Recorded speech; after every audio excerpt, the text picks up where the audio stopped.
এদিকে দেখুন ভীষণ পরিমাণে বৃষ্টি হচ্ছে। বৃষ্টির মধ্যে আমার ছেলের পড়া ছিল, তো সকালবেলায় লুচি তরকারি করে দিয়েছি। আলু দিয়ে ছোলা দিয়ে ক্যাপসিকাম দিয়ে একটা তরকারি করে দিয়েছি। লুচি তরকারি খেয়ে বাবা আর ছেলে গেল।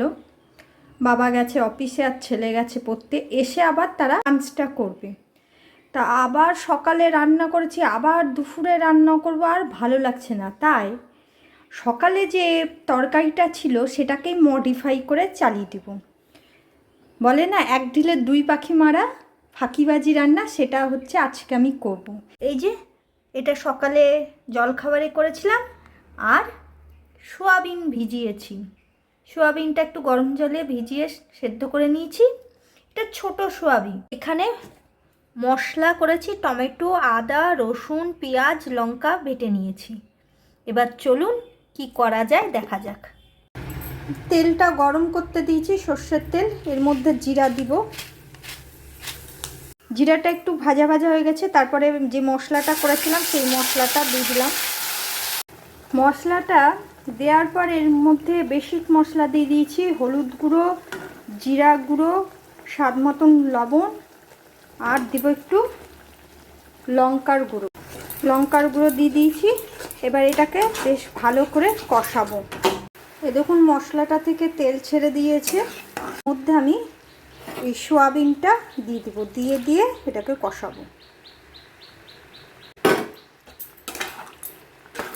একদম ভাজা ভাজা যেমন হয় তেমনি কষাবো।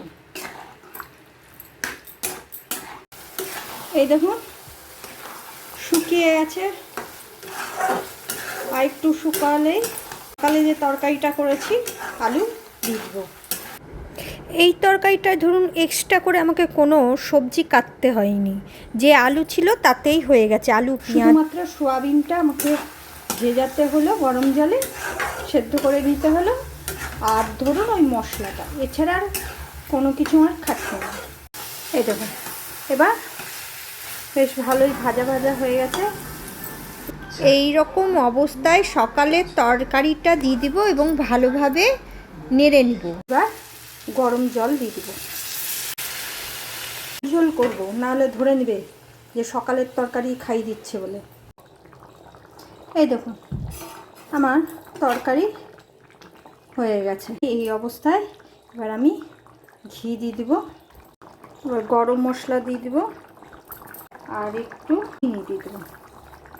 এবার আমি ঢাকা দিয়ে গ্যাসটা অফ করে দেবো।